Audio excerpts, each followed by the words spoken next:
Welcome to the Dating After Divorce podcast. I'm your host, Shade Curry, and I believe every divorced woman deserves a romantic relationship where she feels safe, loved, and cherished.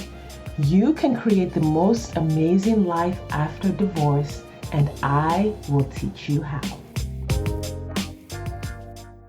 Hello, everyone. Welcome back to the podcast. So, this is a few days to the new year, and I have decided to record this episode just thinking about time, and not time in the sense of like having enough time to get things done, but time in the sense of the passing of time and talking about how we process that in dating, especially around age. And so this podcast episode is going to be in two parts. One is in thinking about your own age. And so because a lot of women that I talk to and work with have a lot of anxiety about aging. And that anxiety really comes to the forefront when it's time to date. It's almost like our age becomes this label on our forehead that says, uh-oh, shriveled up, too late, not useful. And that is a message we've internalized from society. It's a message that society um, puts on women. It's a narrative that they have about women that has gone on for just so long. And so, as we roll into the new year, all of us have had a birthday this year. You're going to be a different age next year. And if you are dating, how are you thinking about whatever that number is for you? How are you thinking about that age? Is it causing you anxiety? Is it causing you to hide? Is it causing you to feel invisible? Is it causing you to not approach your dating journey with confidence? And then the second part that we're going to look at, which we'll look at in the next podcast episode, are your thoughts about other people's age. So if you're a woman who dates men, what are you thinking about the age filter on the dating app? What are you thinking when you meet men of certain ages, men who are younger than you, men who are your age, men who are older than you? And that is like a whole conversation on its own. But these thoughts are super important. Like I coach so much on the thoughts that we just accept as truth around age. Like people say things like, oh, nobody wants a woman my age. And I understand why women say that. I understand why clients say that because they hear it all the time. You can't go on these internet streets without hearing it. You probably heard it when you were a kid and everybody was talking about your aunt Lily, who was, 27 and not married yet. Those messages have been coming hard and fast at you your whole life. Media, your friends, your family. And then as the earth rolls around the sun, and your age starts to climb in the number. If you're in the dating pool, all of those thoughts that you've been given really start to come up as an issue. But I hate to say this cliche, age is just a number. It really is just a number. But age is only a number for the people who choose to make it just a number. And that is 100% within your control. So, of course, everyone will have a different approach to making age just a number. Everyone will have a different approach as to their preferences and the reasons for those preferences. But you are 100% in control of your preferences. You are 100% in control of choosing preferences that serve you in the dating journey. And you are 100% in control of the thoughts you choose to believe and that you allow into your dating journey. So I talk to women who are like, hey, whatever the age is for. And what's interesting is that I work with women who are in their 40s and they believe that men their age are too old, are acting too old. Not too old. They don't actually mind the number, but they mind certain behaviors. I work with women who are in their 50s and it's the same thing. I'm talking to 50-something-year-old men and they are too old. And then I have worked with women in their 60s and I hear the same thing. Well, men who are of retirement age are too slow and too old and things like that. And what is fascinating about this is that it is true if you are an active, successful, confident, growth-minded, mission-minded woman, like most of my clients, then that sentiment will come up in your life. But what I want you to pause and think about is, what if that has nothing to do with the person's age? What if you're just a certain kind of person? You are a person who does things. You're a person who's active. You're a person who grows, who learns, who continues to invest in yourself. And that the people that don't match that energy, it's not because of their age. They just don't match that energy because they don't match that energy. And this is one of the messages that I keep trying to teach when I talk about dating with core values, when I talk about self-discovery, when I talk about slowing the process down to truly understand your own needs. The reason dating feels bad because you haven't found your person is because you think you're looking for the regular man out there. So then when you meet the regular man out there and he's not a fit, you're like, oh yeah, all the men out there are like this and they're not a fit, so I'll never meet someone. No, no, no, you're mixing things up. You are a certain kind of person, which is amazing. You are a rare and unique and powerful woman. And the man that is a match for you is similarly rare. Not that they don't, not that they don't exist, but they are rare. And so that journey might take a little bit longer, might require a little bit more work, might require a little bit more intentionality, might require a little bit more effort, might require a little bit more like strategic thinking around how you date. It has nothing to do with 45-year-old men are this way or 47-year-old men are this way. Anyway, I think I'm mixing the episodes up at this point. I think I've really started to run down episode 2. But here's the thing. Let's go back to your age. Okay, let's bring it back to your own age. Is your age a barrier to meeting someone? Is your age a barrier to you finding a successful partnership, a partnership that is loving, that is safe, that is fulfilling? Let's think about that for a second. Is your age, like your age is not even a thing that is like tangible in your life. It's not, that's the funny thing. Your age is this number that is calculated based on the number or the date that was written on your birth certificate.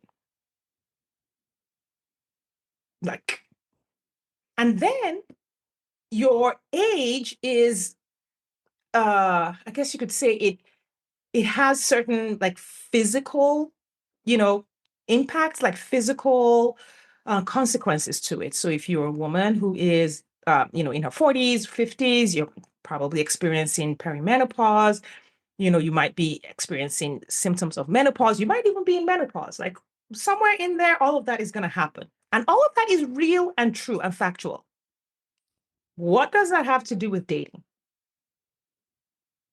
And I would just want you to break down and challenge the connections that you might be making between your date of birth, your age, and the process of dating. And I want to challenge you to ask, is this a true connection? Is this a true factor? Is this a true variable in this process? Or am I simply running my journey based on what society says? Right? Because we know that society says, okay, women of a certain age, and then they have all of these characteristics that they establish, that they put on us, that they say things they say we can't do, things they say that we can do, things that they say, characteristics about us, like, okay, you're useless, invisible, not interesting. What's funny is that I often hear men on the internet saying, okay, I need to qualify that. I don't listen to a lot of men talking about dating on the internet, but I have heard, things like this on the internet saying the same things, that women of a certain age are not active enough, or they're not interested enough, or they're not adventurous enough. And the truth is the same. It's like those men are talking about some women in an age bracket that are not a match for them. But it's not the number that creates that. It's the life that the person is living. So whether you are 40, 45, 50, 55, 60, 65, that number by itself, you can use it as a model for who you are, but it doesn't say anything about you. What says things about you is how you live. There are 60-year-old women who are fit and active and running businesses and working and, making a lot of money and doing things. And then there are 60-year-old women who are living a different way. There are 40-year-old women who are living a certain way, and there are 40-year-old women who are living a different way. It is not the number, it is the life that matters. And so as we go into 2025, I really want you to ask yourself, am I defining myself by what society says I should be or I am at this age? Or am I living a life that I want to use to define myself? Am I defining myself by my age? Or am I defining myself by the life I want to live and the actions that I'm taking right now? That is the true definition of who you are. And that is the person that is going to be out there, is not the number. The person that is out there is going to be the life that you're living, the energy that you are bringing to this process. Now, like I said, I get it. You cannot turn on any social media without hearing all kinds of things, all kinds of, statements around our age, especially if you've been divorced. Like, oh my God, you would think that like age plus divorce means like bitter, weary, all kinds of things. I don't even want to go into it because I personally am just like, what are you talking about? Are you able to take a moment between who you are and what you've heard and say, like, just take a sheet of paper? Like, you literally do this exercise, grab a sheet of paper, and at the top, on one column, who I am and what I've heard about my age, and just go down and ask yourself, is this what I want it to look like? If you are defining yourself, okay, I can't be active, I can't run my knees, things like that. Are you wanting it to be that way, or do you want it to be different?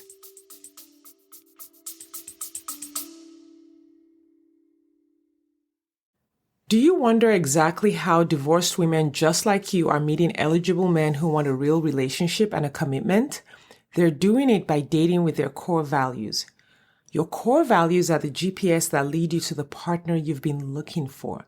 When you use your core values on dating apps, text messages, and at social events, you will easily connect with your true match partner without chasing, settling, or wasting time with non-committal men.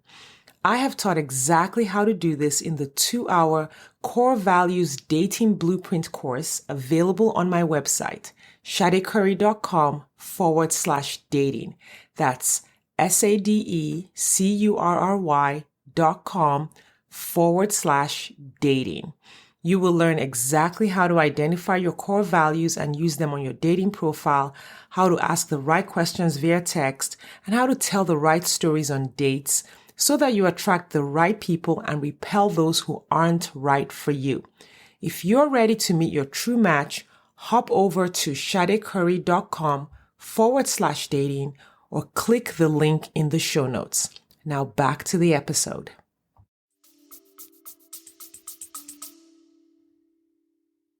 Many women struggled with the feeling that they're too old to date. Like they're too old. Like, what does that even mean? One of the things that I did when I started dating again, I was about 40 when I started dating again. And because I had been married for about 20 years and I kind of felt like I lost a lot of my life in those 20 years. I mean, there were some amazing things that happened in those 20 years. I have very few regrets about um, the goals that I set for myself, the ones I achieved, the ones I didn't achieve, the things I did, the children I raised. I don't have regrets around that, but I do have regrets around investing a lot of my energy into basically parts of life and people that ended up just being, there was no return on that investment, right? So when I started dating again, I really sat down and said, okay, when did this relationship start? Who was I at that time? And what parts of myself did I leave behind to invest my energy into this relationship? What were the things I wanted to do?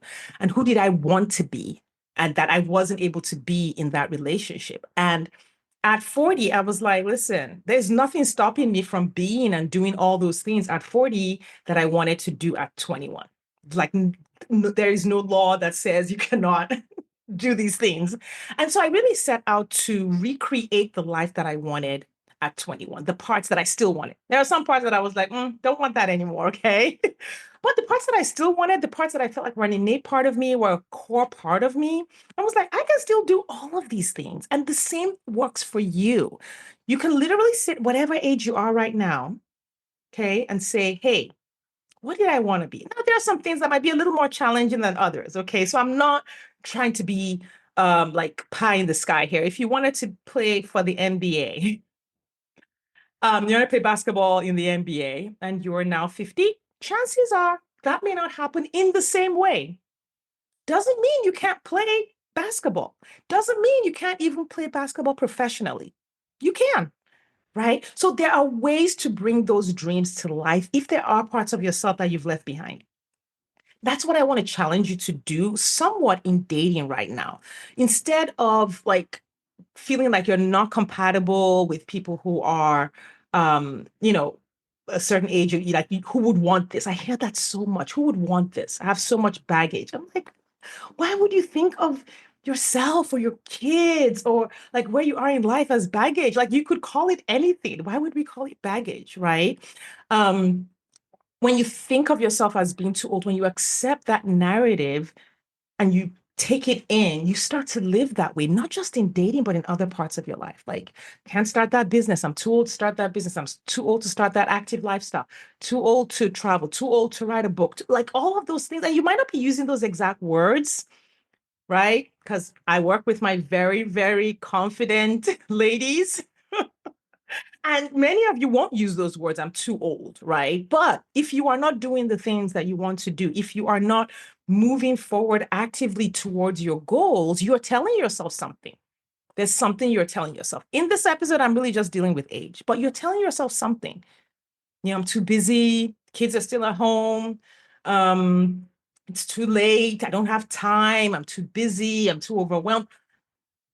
I'm not allowed. What are you telling yourself about these things that is getting in the way of doing what you want? Whether, and it might not be dating, right? Like I'm not, those principles apply to whatever.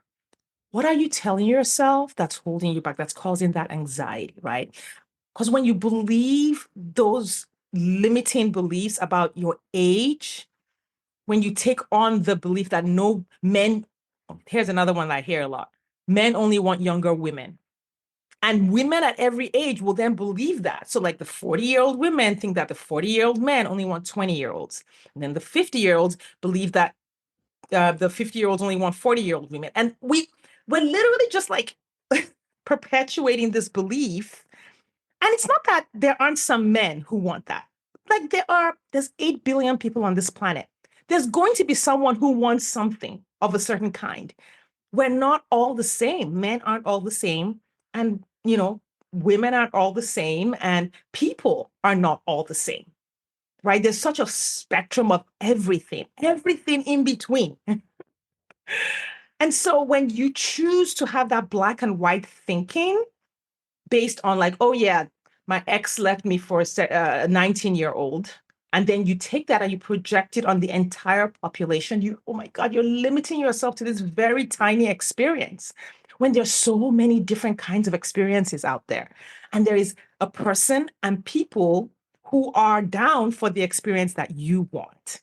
I worked with a client who, at 37, was dating a man who was 25. And I know all the cliches and all the stereotypes and all of that. And we worked together for a year. Um, she had already met him, but she wanted to work with me to like sort of like create the relationship. She was like, well, there's a lot of things that are like kind of like not, they don't fit in society. Like, am I thinking right? And so we worked through her thoughts. We worked through areas where they were compatible. We worked through areas where they were not compatible. So we worked together for a year, kind of just going through having conversations with him that she wanted to have. And she was a very analytical woman. And I loved her. Like, I'm usually more of a, okay, let's go, let's do things. But, she really wanted to pace herself. She wasn't in a hurry to do any of it, but she wanted to be in that relationship. Anyway, now that I've said that context, the work that she did was to sort of create a world for her relationship because the society did not give her sort of there's no playbook for that relationship. People only have cliches and stereotypes and like throwaway comments about relationships like that. But this man was the perfect man for her, and she was the perfect woman for him. And they worked through the parts that were different, and like they're still together. Like I checked in with her, they are still together. And so age truly is just your age is just a number. That's what's interesting. Your age is just a number. You can date people way younger than you. Who says that's just for the men? You can date people way older than you. You can date people who are your age. You can date people within a range around your age. All of those things are so arbitrary, right? What really matters is, what do you need? Who is the person that is right for you? And that person can come in not any age package, age appropriate. That person can come in any age appropriate package, right? Now, it might be inconvenient to date someone who is much younger than you, and it might be inconvenient to date someone who is much older than you. That exists. And which is why I say these are preferences. But when you choose the preference, I want you to choose the preference based on your lifestyle, not on internet comments and internet cliches. What is the lifestyle that works for you? Here's another thing that's so different. People keep giving like dating advice as if once everyone's living the same lifestyle, as if everyone wants the same things, as if everyone's house looks the same. Like, no. So like all of the dating advice that gives arbitrary like advice about like age this, if you date women of this age, dating at this age, dating at that age. There are some 20 something year olds who are like, listen, I got my degree. I'm ready to marry. I'm ready to pop out my babies. And I'm ready to sit at home and watch some soap operas. No shame in that game. And there are some 20 something year olds that are like that. Totally, totally legit. There's some 20 something year olds who are like, listen, I want a partner, but there will be no babies for a long time. There will be jet setting around the world. There will be going to the gym. There will be running marathons. There will be all these things. Both, they can both be 25 and want that. You can also both be 72. And one 72-year-old is like, I'm a potter around my garden. I'm gonna plant some flowers. I'm gonna go play bingo with my friends. And that's how that's gonna go. 72-year-old who's like, listen, I'm training for my next thing. I'm training for my next marathon. I'm training for my next, 10K. And these people, like these types of people exist all around the world. But when we take these societal narratives and then use them to run our lives, it's like you're creating this little tiny box. And so whatever it is you think people of this age do, you limit yourself to that. And then you start feeling sad and like, well, there's nobody because they're all inactive and they're all sad and they're all sick and they all want to nurse with a purse. Not that there aren't men who want to nurse with a purse. Of course that exists. But you know that exists at every age, right? You know, like there's some 22-year-old men who are just like, listen, I'm going to find a woman who is going to make good money and who is going to take care of this little boy. That exists. We married those men in our 20s. So just because they exist in our 20s, why are you shocked and like horrified that they exist in our 40s and 50s? This is a thing. This is just human nature. Okay. So, what you're dealing with when you are dating is you're dealing with human nature. And what I constantly want to teach women is to accept human nature as it is. There are all kinds of people in the world. The best thing you can do for yourself is to, first of all, stop trying to run by formulas. Stop trying to find shortcuts. All of these formulas that we believe, all of these statements and societal narratives that we believe, is because we're looking for a shortcut. We want like 7 steps to meet my partner tomorrow and not face any of these problems. That doesn't exist. This is why you get burned out, because you're looking for the coach and the book that's going to tell you those 7 steps, and then you take those 7 steps and then you meet the person and then you do it on the app, and then when you don't find that person using those 7 steps, then you're upset and then you get burned out. But it's not about that. Like I give steps, right? But within the steps in my program, like one of the steps is how to evaluate people, how to build your discernment and your intuition, how to apply your judgment and like take off the rose-colored glasses. And that's not like something you can just check off. That's a change, a transformation that happens within you. So I want you to rethink how you think about your age, right? I want you to rethink how you let what people say about age impact your self-confidence and your self-worth. What are you telling yourself about your age? And then what are you telling yourself about the changes in your appearance as you age? Because our appearance totally changes as we age. Men don't like women with gray hair. Men don't like women who have gone through the middle age spread. Men, all of this is all just these are all just narratives. Narratives will have some place, some context where they are true, but they are not true everywhere. And you decide if they're true for you, right? You decide if you um, are only going to meet men who want to date 20-year-old women. You decide that. You decide if that's all you're going to find in the world, because that's not all that there is in the world. And so if that's all you're finding, you have something to do with that because it does exist in the world. But if that's all you find, you have something to do with that. It's just like anything else, right? If you live in the Midwest, okay, the type of vegetation in the Midwest is of a certain kind. I'm not sure what it is. I don't know there's a name for it. I grew up in Nigeria, so we had tropical vegetation. We had like, you know, plants that had like long roots that could survive in a lot of water and survive with a lot of rain, right? If all you're finding are mangrove trees, which is those grow in Nigeria, if that's all you're finding, you have something to do with that. Like if I'm like, oh, I only see mangrove trees around me, that's all that exists. That's on me. That's on me because I haven't expanded my mind and my thinking enough to say, hey, I wonder if there are other kinds of trees in the world. What if I took a trip up to Michigan, saw some pine trees, right? The fact that that's all I saw was because that's all I didn't expand myself. I didn't grow myself big enough to go to places that had the other kind of tree. And I know that was kind of like a weird analogy, but it's all I could think of in the moment. Um, and so you start thinking that all you're going to find if you date at 60 are men who are going to retire and then sit on the couch and watch football for the rest of their lives. Not that there's anything wrong with that. I know that there are some women that that's what they're looking for, right? Those men exist, but then the men who want to do other things in their 60s also exist. And if you don't find them, you may not have taken the steps in the ways that are effective to find those men.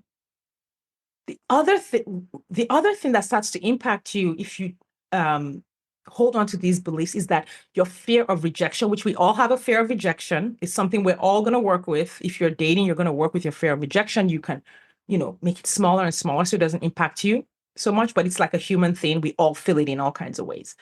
Um, but you increase your fear of rejection if you keep these beliefs. If you believe that no one wants a woman of your age, no one wants a woman like you increase your fear of rejection because now you're feeding it more thoughts about rejection. You're feeding it more anxiety-inducing thoughts.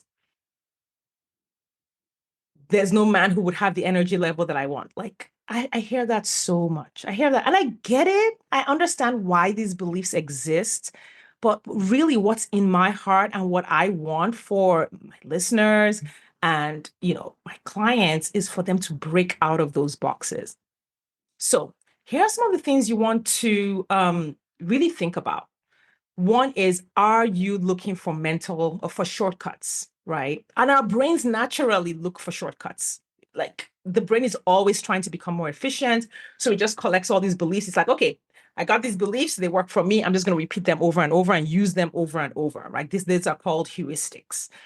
And we want to be able to make assumptions and projections because that helps us move faster through the world. Like if you had to pause every time if you were walking down the street and you had to stop and think about how to move your step one step at a time and think about where to put your feet, it would take a really, really long time to take a 3-minute walk. So your brain makes assumptions about where the sidewalk is and how high you have to lift up your foot and when to put it down. It makes all those assumptions based on its past experiences and what it's been taught so that it can move quickly through whatever it is. And you're doing that when you're dating, but it's not serving you because your brain has not been fed the right information. So imagine if you took the heuristics for walking on planet Earth and then you went to the moon and you were just using that, walking on the moon, of course, would feel really crazy and difficult because those beliefs about how high you need to lift up your foot and the impact, how gravity is going to pull it down, is not going to work on the moon. So a lot of the beliefs that we're fed, oh my God, all the Disney movies, all the rom-coms, all the misogynistic beliefs, sexist beliefs, religious beliefs, all of the things. And then that's not even counting beliefs within your own family and within your own culture that may not be serving you on your dating journey. Things that people have said around age that may not be serving you. So you really want to sit and think about that. The second thing you want to think about is, are you ashamed of aging? Are you afraid of aging? And if you have that fear, that's going to impact you, right? You want to explore those beliefs. You want to see what you believe deep down around aging, and you can start to take control of that process, take control of that thinking, and make the changes, that you want. I mean, and listen, we're in a youth-obsessed culture. It's not even just a culture. I think it's a global thing, right? The obsession with women looking young is so palpable. Oh my God, it is just, you can't go. I don't even know that that's something that one can fully overcome. Maybe. I think you can overcome it to the point where you're within yourself, you feel grounded and not needing to feel youthful or look youthful as you age.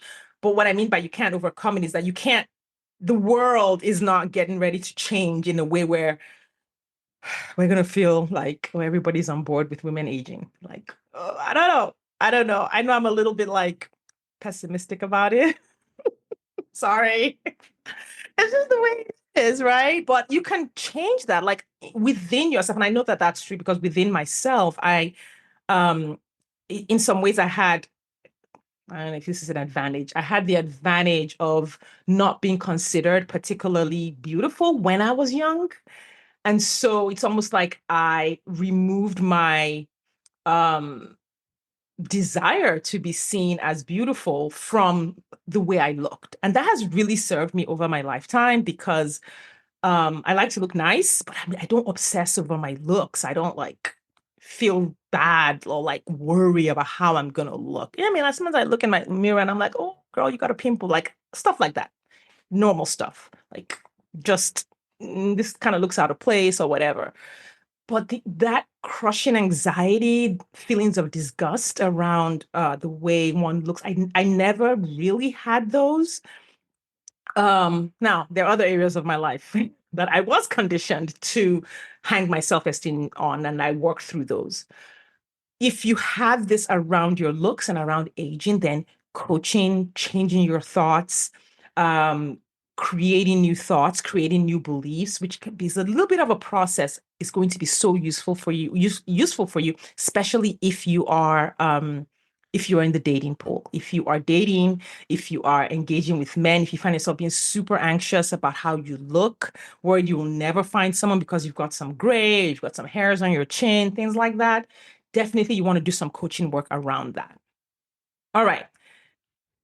Here are some mindset shifts that I think could be helpful for you when it comes to considering whether or not someone will find you like desirable or attractive as a partner. Just consider that how you look is not the only factor. And I know that's like a whole other podcast episode, really, because people keep talking about how you look is the most important thing on the dating apps. It is and it isn't, right? How you look on the dating apps is important enough to stop the scroll. That's it. That's the only thing that it's useful for, right? It's only useful to stop the scroll of the person you want to read your profile. But looking attractive by itself is not going to attract a partner that is compatible with you. Interestingly, the more attractive a woman looks, she also receives like a lot of undesirable messages. So that can be a double-edged sword. When I say attractive, I mean classically attractive, like whatever the beauty standard is as of today. So consider that it's more than just how you look, and it's more than just your age that is going to be the binding factor to your partner. There's so many variables that are going to happen. And here's the thing, even if you manage to fit the classic beauty standard and you manage to fit the perfect look for the age that you are in society today, and then in a sense, you're attracting all the guys or all the boys are coming to your yard or whatever, that doesn't help you pick someone that is right for you. That just gives you more numbers. If anything, it's harder to then filter them out because everybody wants you. Good, bad, ugly, everyone wants you because your what you've put out to bring people in is this very, very narrow part of yourself, which is your looks and your age. So focus on, and I'm going to do another podcast episode on this, on dating profiles and presenting yourself to attract the person that you want. Focus on how can I express who I really am so that I attract someone who wants who I really am. Of course, that would include your age, that would include how you look, but those two things are just going to be a very tiny piece of that, right? And then start to think about how you think about age as you go in the world, at work, all day long. Start to take a sheet of paper and write down all your thoughts about age at every age and start to see if these thoughts serve you, if these thoughts are moving your life forward, if these thoughts are helping you achieve your goals and be better connected in the world. I remember working with a client who is, oh my God, happily partnered and pregnant right now. And I'm so delighted for her. I did a text message in back and forth just like a month and a half or 2 months ago. And oh my God, it just that makes me happy because she was just really concerned that, it was too late for her to have a baby. And now there's a baby coming in 2025. Anyway, when she started to date working with me, she'd been on the apps for years before that. um she we found the in real life things that she would go for while also dating on the apps, because I always like to pair those two together. And she went to some dancing events. And she was like, all the people at the dancing events were old people. Like they were like, her grandparents' age or just a little bit younger. And she was like, there were no young eligible men there. When I say young, I meant like late 30s, early 40s, mid 40s. That's what she was looking for. And um, there were no men there of that age. There were just all these old, sweet, wonderful people. And so she wasn't going to go back. And I was like, wait, first of all, this is one of the things that keeps women from connecting with the people who truly are right for them, is that they think very transactionally about engaging in the world. So she went there and she was like, she had seen 50 single men there. She'd have been like, okay, great, I'm going to keep coming back because my husband is here. But she didn't see the 50 grandparent types who were there as people who had sons who might be single, people who had nephews who might be single or divorced, people who had friends. And I was like, each of those people, each of those old married couples represents 10 to 20 other people that you could connect with. And so being open-minded about life experiences, being open-minded about people, not just putting people in boxes because of their age, which is like that's literally what she was doing. She looked at all these old people, put them in a box. They're old, they're not my partner.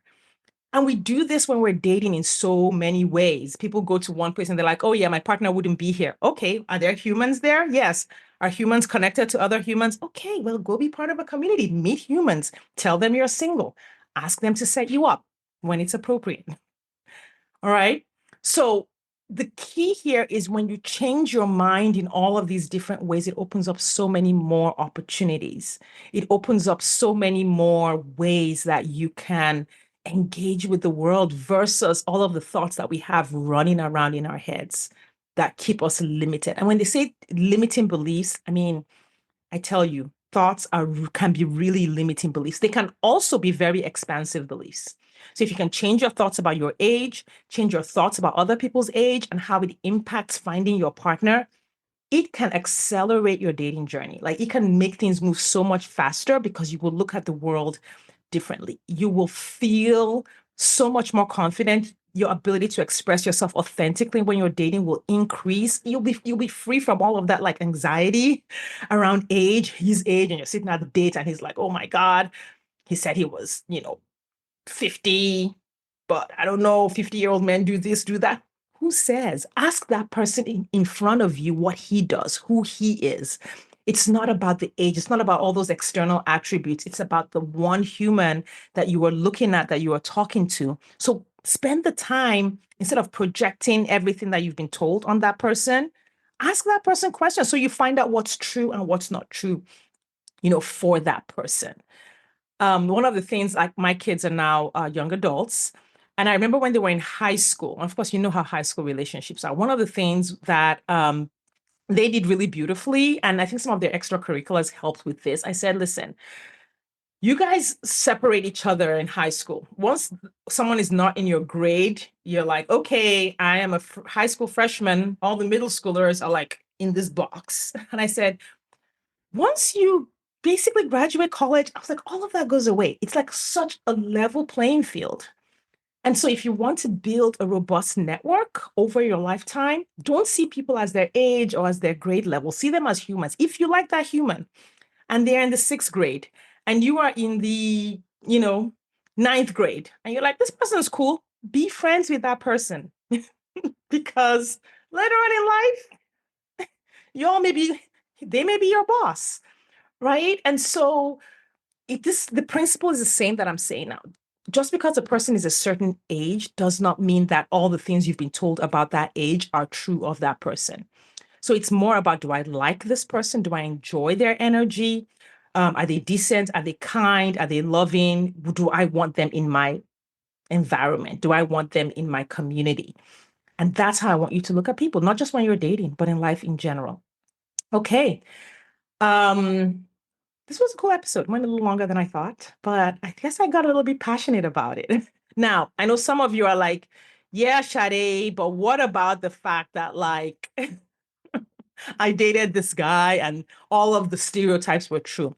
The stereotypes exist for a reason. They are true of some people, right? And there are generational gaps. There are generational differences. I mean, I have a lot of fun with the Gen Z, Gen X versus millennial versus boomer videos that are on the internet, but they're not true of everyone, right? And I know some people are very annoyed by them because they feel like, we're just separating each other and this isn't really true. And they're not true of everyone, right? There are some Gen Z kids, Gen Z kids. I respect these kids. Like, listen, millennials, Generation Y, Generation Z, I'm like, they're badasses. I'm like, dang. I mean, I learn every day. This is one of the reasons I like social media because it teaches me so much that I didn't know. But there are also Gen Z kids who are acting like they're boomers. That's a thing, right? And so it's about the human in front of you. Okay. Also, the biological clock is real. If you're dating and you want to have kids, I'm not trying to say that like having kids is just in your mind. No, that's real. But you don't want to mix in the things that are real with the things that are just made up and that don't apply. Again, it's about getting started with that dating journey, putting yourself out there, and then finding out. The real key is finding out, who is this person sitting across from me at this coffee date, at this dinner date? Who is this person who is texting me? What do I need to know about them to be able to form a true opinion of them? Our brains are so conditioned to project and assume to make things faster. If you can break that habit, you will have way faster success meeting the person that you want. All right. If you're struggling with anxiety around your age or anxiety around the age of the people that you are dating, I'm here to help. Working with a coach can really help with limiting beliefs that are very, very deeply set. Like if you find yourself not able to like shift out of that anxiety and it keeps impacting you, or if you find yourself like not knowing how to even like swipe or evaluate based on age, and creating like authentic connections because you're so in your head about all these things, then I want to invite you to schedule a consultation call with me. Let's see if working with me can help you move faster. You can either work with me one-on-one, or you can join the Dating After Divorce Collective and work with other women who are dating after divorce, who are learning these things, who are practicing, who are meeting great guys. And so if you're interested in either one of these programs, feel free to DM me, leave a comment, or schedule a consultation call if you are listening to this on social media. If you're listening to this on the podcast, go ahead and click in the show notes. You can schedule a consultation call from right there. But embrace the dating journey in 2025. I'm just so excited to bring you this episode, hopefully to fire you up to restart or move your dating journey forward in the new year. Okay, if this resonated with you, I want to ask you, please share it with another divorced woman who might be struggling with dating. Share this podcast with someone. Please leave a review on whatever platform that you are listening to it on. I appreciate your time and attention, and I will see you next time.